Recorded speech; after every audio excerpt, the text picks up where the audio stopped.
Today on an all-new Dr. Phil, she found flirty emails and much more. Glittered lip gloss, pink hair, a broken red fingernail. Is her husband a cheater? Do you think for a second this man was in bed with a woman and never laid a glove on her? No, I don't believe that. He says he's been faithful. You seem very smug about this whole thing. But she says he's full of it. You say you need to know you've been violated. You already know. You just don't want to own it. Let's do it. Have a good show, everybody. Here we go. This is a safe place to talk about hard things. Stand by, Dr. Phil. I try to be an emotional compass and point you in the right direction. In 5, 4. I am not giving up on you. Go, Dr. Phil.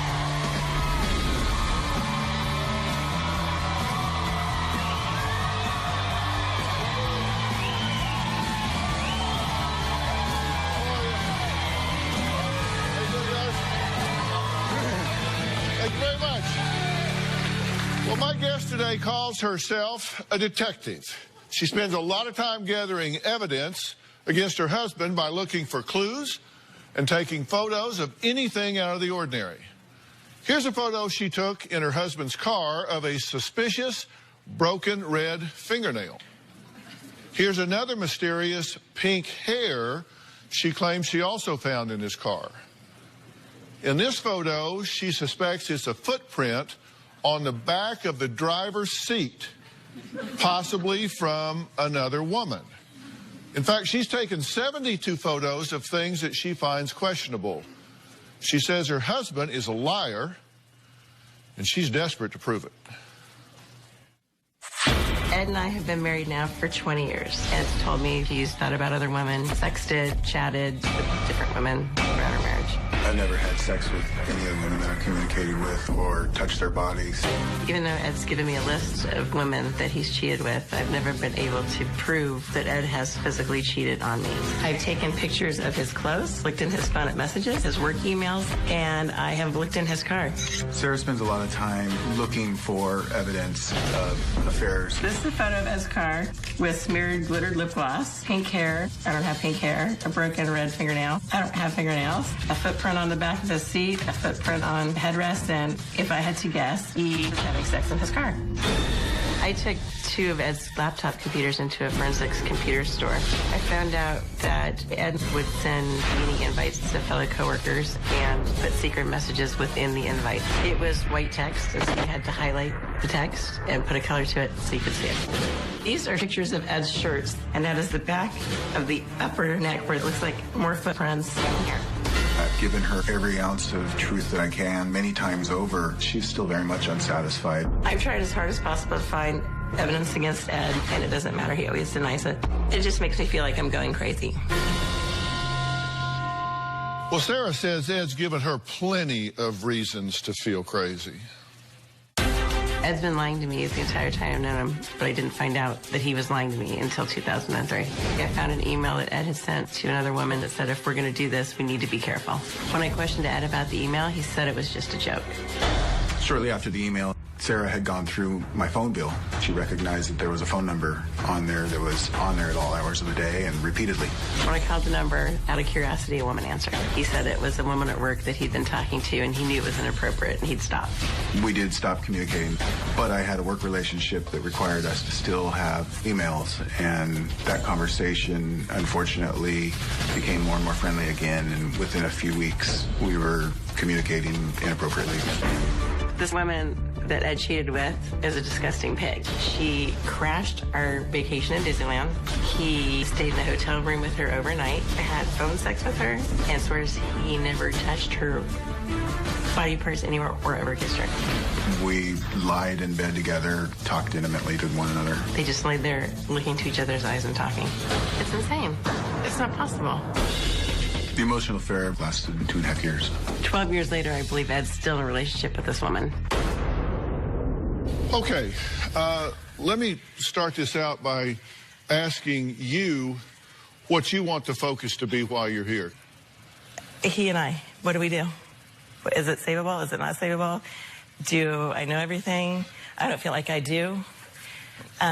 And I don't know what to do with that. I don't know how to. Okay, well, I'll let you process ask that. a million questions. Ed, what do you want to focus on while you're here? General interest is how to rebuild trust and communicate. I think that's really what we've lost all capability how to do. Or do you think you're trustworthy? I believe so. So you don't think that she has any reason at this point, maybe in the past, because you said in the past you hadn't always been forthcoming with her, right. But you think now that she has no reason to not trust you at all? That's correct. Is this what y'all want to talk about? Whether or not you can trust him or whether you can't? Because I know one of the things you've said to my team, who has worked really hard to try and get this prepared for me to focus on what you guys want to, is that you didn't like the focus. You didn't like what we were asking questions about. So just hit the erase button on all that. You're totally in control. We'll talk about whatever you want to talk about. You just tell me, ask me questions, and I'll answer them. We'll do whatever you want to talk about. No, it's not that I didn't like the focus. Oh, actually, that is what you said, because I have it right here written down. That is what you said. So, but that's okay. It is, but we'll just hit the erase button on that. We'll talk about what you want to talk about now. Truth. I don't think he's telling the truth. And I think I have huge trust issues. He's not the nicest person that he could be. He's pretty self-centered. I think that's why I said I didn't like the focus, because we were just looking at one piece of the prongs. And what piece was that? It was the sex addiction. The cheating and all? And it was like, okay, well, yeah, that is huge, because trust is a main thing, but... Yeah, well, we kind of got off on that tangent a little bit, because I got emails from you here. Help, please. Family of 4 being devastated by sex addict, lying husband. This one, desperate for help. My husband was diagnosed as a sex addict. He cheated. Desperate for help, please. Destroyed by lies and secret. My husband is a sex addict. He's been lying for 20 years. Still has not told me the truth. I'm pleading for your assistance. I'm at the end of my rope. It's a losing battle. Urgent, desperately need help. Everyone suffering but my husband. He's a sex addict. He's cheated on me our entire marriage. So we kind of got off on that tangent. Right, because I feel like trust is... But you see why that's the one Absolutely. prong. That's what you wrote about. Right. I wanted it to be the bigger picture, but I understand that so you wanted... Okay. But Does that make sense? No, it doesn't, because I kind of feel like I know what I'm doing and what I need to focus on. But as I've said... do exactly what you're No, supposed I've said to I'm do. turning it over to you. I'm going to let you decide what we talk about. So your first question is, do I think he's trustworthy? Do I think that you're at a point where you can really believe him when he tells you that he is telling you the truth? Yeah. What are you pretending not to know? Do you think for a second that this man was in bed with a woman for... How long were you in bed with this woman? Overnight? 2.5, 3 hours. 2.5, 3 hours, but it was during the night? It was during the night. Okay, and your story is you laid in bed with her. Were you all naked? No. Okay, but you laid in bed with her for 3 hours? 2.5. All right. And never laid a glove on her? Towards the end, I did kiss her neck for 10 seconds, and that was the end of the night. Okay. All right. No, I don't believe that. Okay. There's a million things I don't believe. Okay, so you don't believe that? No. I'm sorry, I don't believe you. I don't. I'm just telling you the truth. I wasn't there. I don't know. You might as well have slept with her, because you're going to get credit for it till the day you die. I mean, you understand that she's never going to believe that. It wasn't my hesitation. But here's the point. One of your questions is, you want me to help you determine whether or not he has cheated on you and been inappropriate, right? Yes, because I can tell you he has, but he will deny it. Okay, but you... I'm sorry. You don't need him to tell you what you already know. Right, but this is where he argues that I'm crazy and that I'm damaged. And of course I don't believe him because I'm traumatized. And so I needed you to come in here and say, Maybe I am crazy. Maybe I am traumatized, or maybe I'm not, and that's what I need from you. You're not crazy. You are traumatized, and you don't need him to tell you that that was not okay. Well, we need to take a quick break. Up next, a key piece of evidence that could prove Ed has been fishing for more than just compliments. We'll be right back.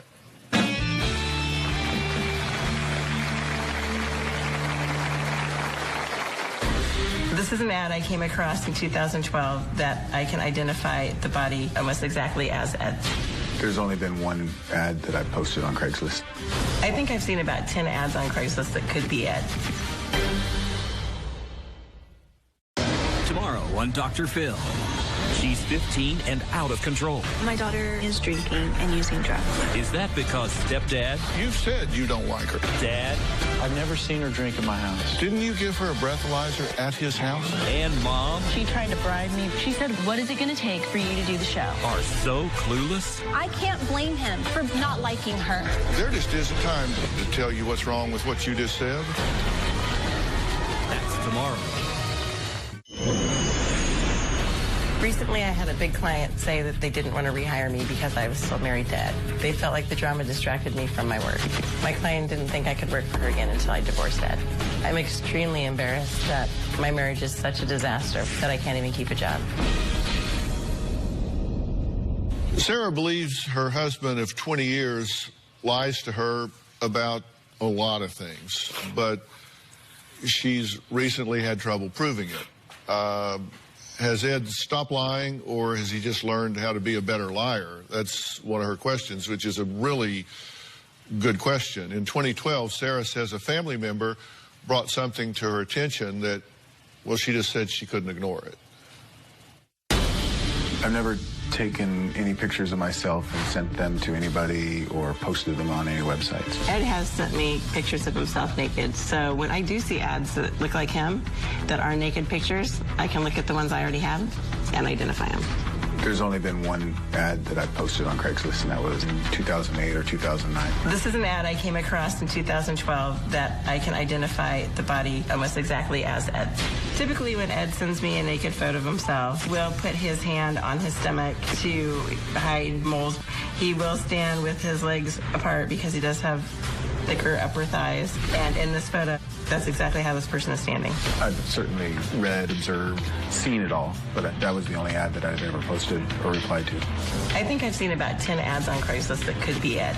When I see ads like this that I think are Ed, it just makes me think that he'll never change. Okay, was that you in the picture? In the video? Oh, no, absolutely not. You didn't take a picture and put it on Craigslist? Have you ever done that? Never. Do you believe that? It's been, no. I've been going through this for so long, and I've been told I'm crazy or traumatized or whatever, that I don't almost know what I believe myself. You're using this term, crazy, and I've not performed diagnostics on you. I've not gone through careful psychometric workup on you, but I'm a pretty good judge of horseflesh, and I can tell you that, to use your term, you're not even almost crazy. Okay. Not even almost. You are obsessed with this. Mm-hmm. You are experiencing a lot of anxiety. You're experiencing depression. I think about the only thing right now that would make you happy is to learn that you're correct. You almost need to know that he is doing all of these things, which would be bad news at one level, but good news at another, because it would mean that you aren't distorting reality so bad that you've spun off into the Netherlands. I'm always trying to figure out what's going on. Yeah, because when I say you're obsessed, you know what I mean by that. I mean, because you're like collecting souvenirs now. It's like a receipt here and a condom wrapper and plane ticket and all of that. Yeah. And you have a explanation for each one of these things, right? And you've given her an explanation for each one of these things. You've discussed them. Some of them are not explanations of fact. They are, I don't know, I presume, because they happened years and years ago. Certainly these receipts, they're mine, but this is a small sampling of everything we talked about. Was this yours? Yes. And because that looks like it's pretty fresh. I would challenge to find out if that serial number has any date stamp. I bet it's from 1991 era. Really, 91? That's the last condoms I ever recall acquiring, yes. I've been married 38 years, so I hadn't seen one of those in a long time. So I don't know if they hold their luster for that long. But what was the significance? Why did you pull these particular receipts? So the way this works is through our whole marriage, we've been married 20 years. Whenever I approached him with something that I thought was suspicious, I got in return, until you can prove something, quit bothering me. So that made me have to collect what you call souvenirs.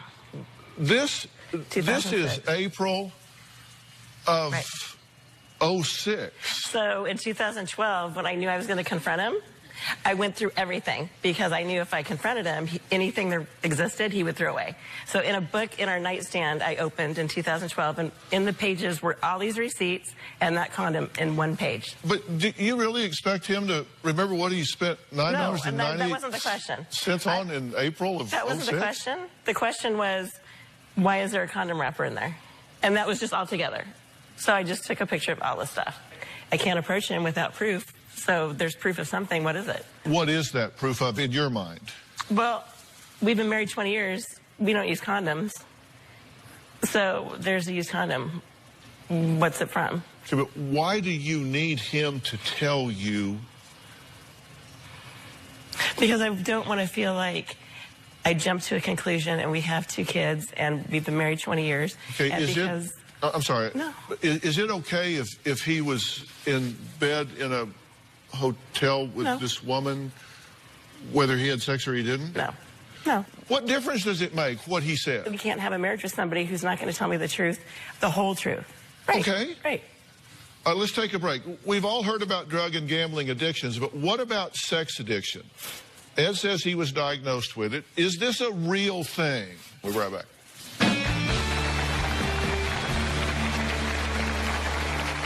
You can help us with a few shows that we're currently working on. If you are planning your wedding, but your future in-laws are causing so much drama, you're about to just call the whole thing off, send me an email at drphil.com. In 2012, my wife, Sarah, had done some discovery about sex addiction. She showed that to me, and I absolutely identified with it. What I think makes Ed a sex addict is his excessive viewing of porn, his inability to not flirt with other women or to seek out other women. Our marriage counselor concluded that Ed is a sex addict, and surprisingly, I was happy. I felt like it was our opportunity to explain why our marriage sucked so bad. Well, is Ed a sex addict? Is that possible since he says he hasn't had sex with any woman besides his wife? Do you think he's a sex addict? By definition, no, because he doesn't fit the definition. And what do you think? Do you think you have a sex addiction? I think absolutely, yes, that I have a preoccupation, and I have said to myself on many occasions that I want to stop with whatever that preoccupation is, and it's continued to my detriment. And you've been to treatment for this? Quite extensively. Yeah. You did inpatient and outpatient treatment for it? I thought you had, because one of the things you said is, I struggle with interrelation dynamics and being vulnerable and not isolating if I feel emotionally charged. Certainly. And that bugs you. It just makes me laugh. That bugs you when he talks like that and uses words like no boundaries and self-gratifying, and because you think it's rehab speak. I think it's, yeah, if I can talk the talk, I can do whatever I want. It's my excuse. It's like, oh, well, there's a reason I do it. How did the treatment go for you? I would say Do you that think it was successful? absolutely. Well, it's ongoing. I've never, since I started 2.5, 3 years ago, I've experienced, learned a whole new way of thinking about myself and about relationships and about emotions and relationships. It's just not something that's ever been in my vernacular. It's actually been something that I've tried to stay away from, to not invest time or thought into. I just was happy-go-lucky. Experiencing what I've been through, what I've learned, has opened up all new colors in the spectrum for me. Right. How do you feel about your wife struggling with this pain and torment about whether or not she's in a dead-end street? It doesn't matter what you finish the sentence with. I feel terrible. Everything is a result of my past, and I feel terrible about it all. Have you been truthful with her historically about what's happened? Since the day that she confronted me, caught dead in a lie, that evening I sat down on our back porch and I tried to recollect anything I could, and 4 months later we went through the disclosure, and since that time it's always been a matter of anything and everything I can recollect, full disclosure. We're talking 10, 15 years ago events sometimes, and those are, I don't want to say hard to remember, but the sequence of events sometimes and the milestones are all I remember, and so it hasn't been consistent. Not that it's changed, it's just It's changed. I can't remember what happened first, this or that. Like I said earlier, I can't remember if that hotel event was before, between, or following any of the conversations we had had about her. So that's a lie. Do you think he's still talking to her now? I think he could be, yeah. You still talking to this woman? Absolutely not. Well, Sarah and Ed aren't the only ones riding this relationship roller coaster. We're going to talk to their oldest son when we come back.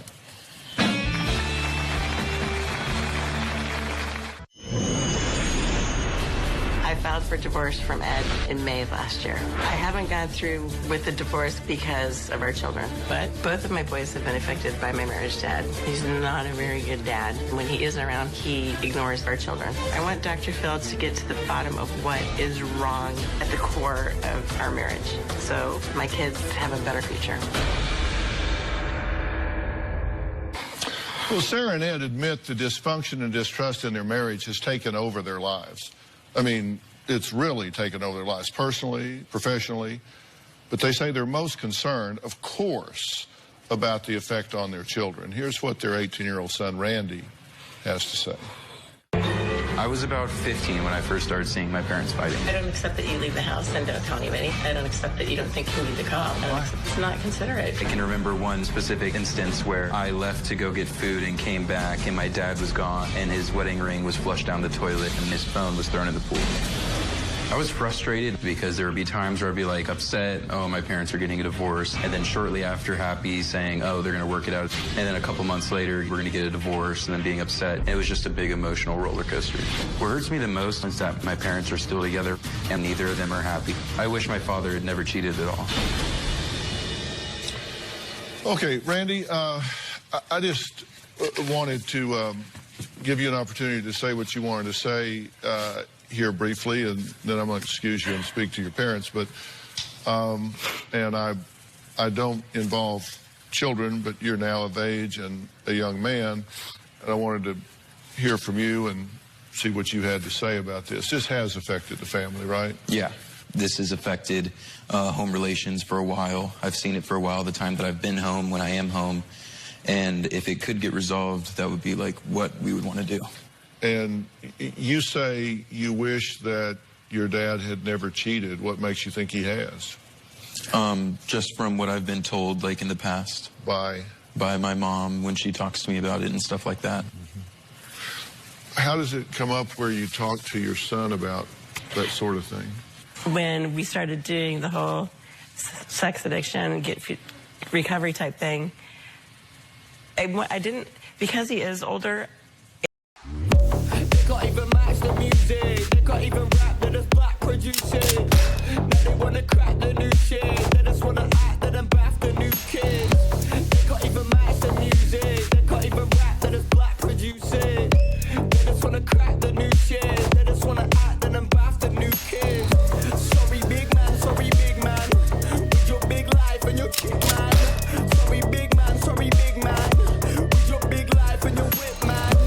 And if you are a sex addict, supposedly it's I don't know if it's genetic or odds are your children will be. And so I wanted to talk to him about kind of what was going on, because he's going to have relationships in his life, and he's going to have to, I want him to get married and have a happy life and be faithful and be happy and don't feel like he missed out on stuff. So I kind of told him a little bit about, why you see me sad or crying. It's because, this happened.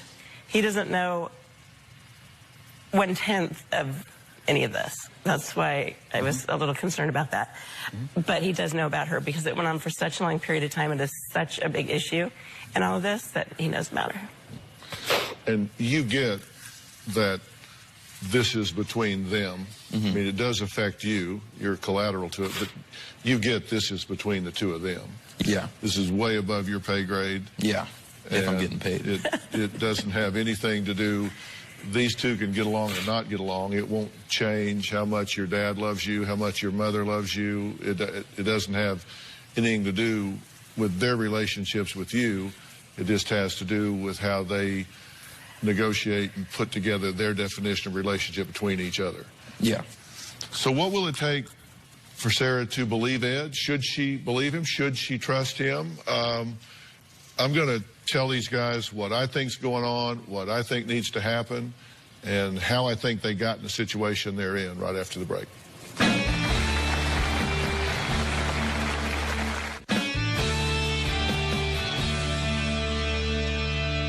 Look, I think the only thing that is going to give you peace is for him to tell you that the things you believe to be true are true. Anything short of that, you're not going to think he's telling you the truth. Well, and that's why he's offered, to take a lie detector test and to do all these things. And I've been like, do I want the marriage that has to take the lie detector test?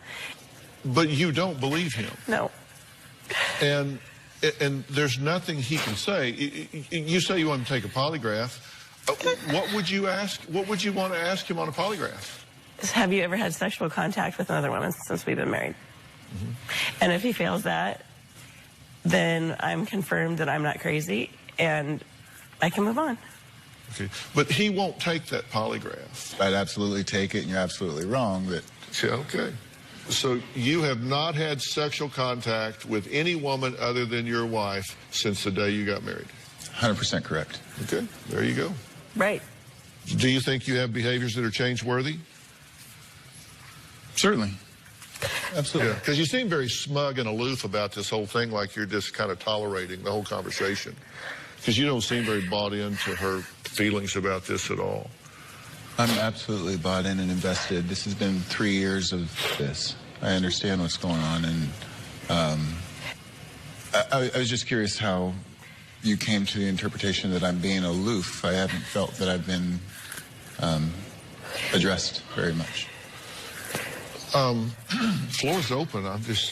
I'm not asking to be addressed. We just haven't spoken much, so I'm listening. I'm Floor's observing. been open for you to get in anytime you want in. That's what I mean. Your question is, do I have things that I can change? Absolutely. There's a really old model that kind of describes this, the dynamic that goes on here. You get into these ego states, and it's really interesting. You see people get into, like, the parent state. You look at them physically, they can be angry and impatient body language, finger pointing, patronizing.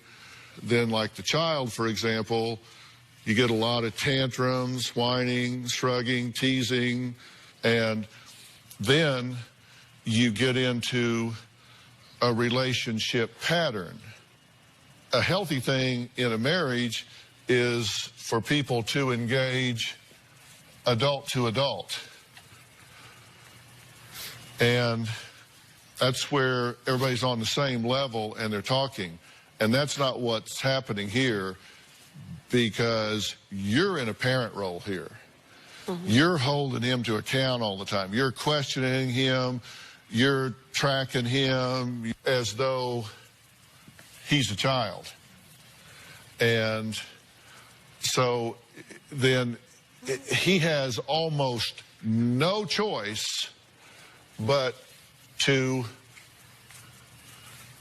engage back in this way. And so you wind up with a parent-child relationship in a romantic situation, in what should be an intimate relationship. That never works.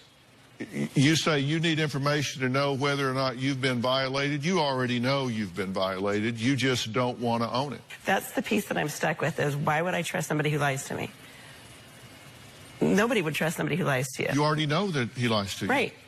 Right. But he swears he doesn't lie to me. But you already know that he does. Right. Honestly, that's why I wanted to come here, to have you look me in the face and say, you're okay. You're okay to think these things. You're not crazy. You're okay to think these things. You're not crazy. That's all I needed.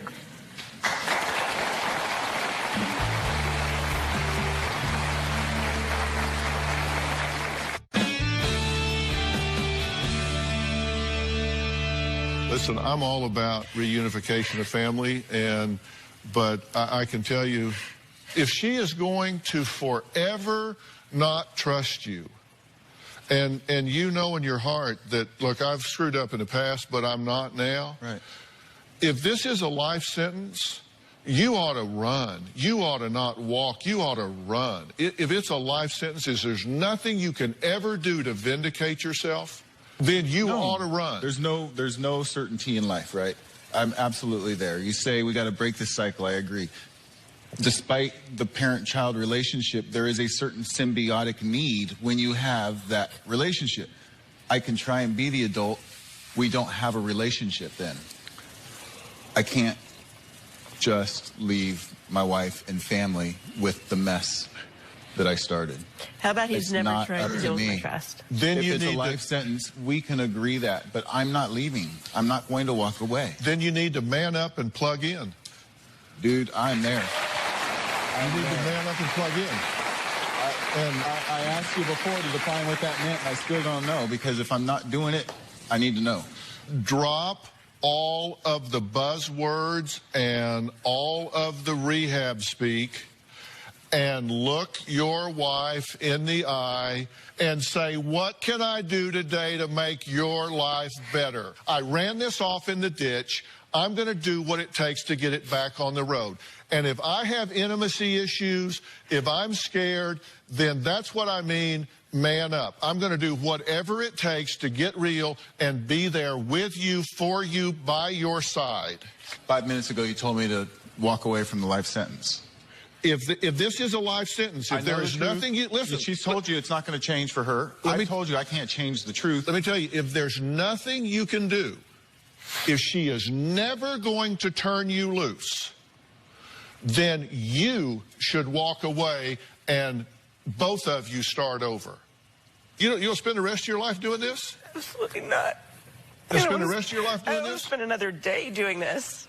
I want to leave here and it'd be different. I don't ever want to feel like this again. Well, it's time to hit the reset button. And I went to. One way or the other. But it keeps it's like Groundhog's Day. It's just the same crap day after day and the same conversation and the same excuses and me. Then change it. And I try, but I feel like I try and then I hit this wall and then I get depressed and I don't get out of bed. That ain't about him. That's about you. It's totally about me because I can't deal with it anymore. You can. You got to realize one thing. You don't need him to be okay. Because you know what? If this doesn't work, you will be okay. You know what?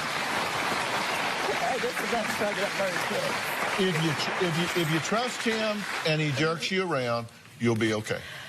You got to know that, and then then you don't have to worry. As long as you're telling me I'm not crazy. Okay, I just don't want to be crazy. Look at me. Look at me. You're not crazy. Okay. You're annoying. You're right. Coming up, a woman who started smoking when she was 14 is now concerned her 14-year-old son will follow suit. Has her bad habit already rubbed off on him? We'll talk to her next.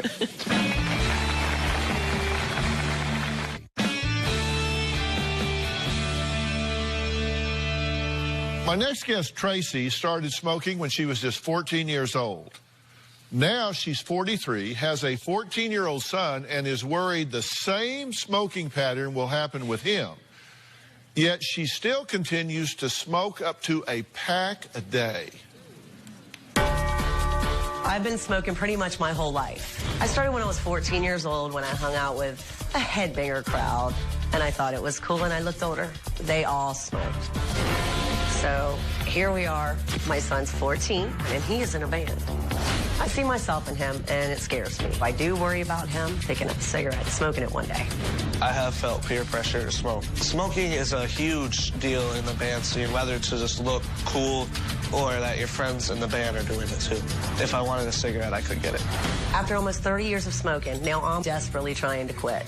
I do worry about heart disease and lung cancer. My biggest fear is not being around to watch Austin grow up, to not be a grandmother one day. I feel like I'm a good mother. I think the only major bad example that I do set is smoking. My mom is very, very afraid that I might start smoking at my age because that's the age that she started through peer pressure. I want my son to live a healthy life, and I do not want smoking to be a part of his future. I don't want to see him go through what I'm going through now. Well, Tracy is here, and her son Austin is in our audience. And also joining us is our good friend, Dr. Frida Lewis Hall, Chief Medical Officer of Pfizer. So welcome back. Thank you. Thank you all. So glad to see you. So, listen, you're still smoking, but you said you would quit smoking last week, right? After you took a trip? Yes, I went camping, and I told everyone I was going to quit smoking after my camping trip. Okay. Did you smoke right before the show? I did. Wow. So what's the deal? Well, I knew I was coming on the show to talk to you about quitting smoking, so. Yeah. And I needed a cigarette before I came on the show. Oh, no, that's not good. Now, there are some pretty startling statistics when it comes to smoking. Frida, fill us in here. So smoking obviously is just a huge health issue. In the United States, 480,000 people die of smoking-related illnesses per year. That's about 1 in 5 deaths being smoking related. 9 out of 10 adult smokers tried cigarettes first by age 18.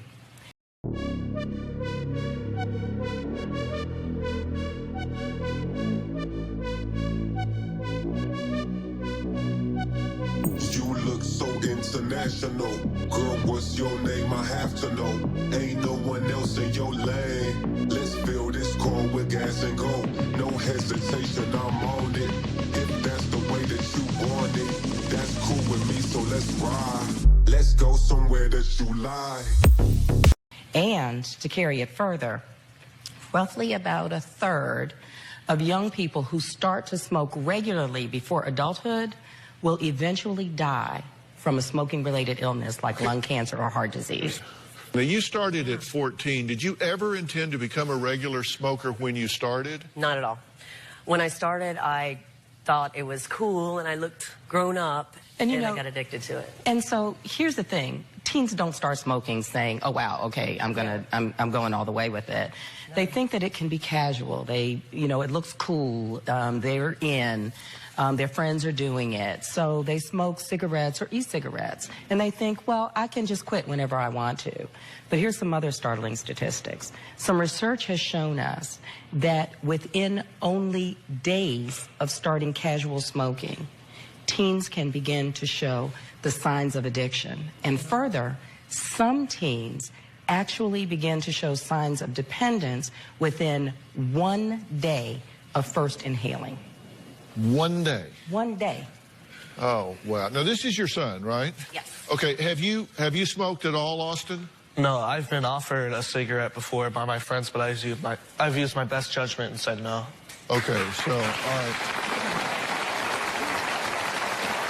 So, congratulations on that. You haven't gotten into the peer pressure, which is a big deal. And, look, the best way to prevent a teen from becoming a smoker is to prevent them from ever starting smoking. And as a mom, you're right to be concerned. I mean, you're right to be concerned.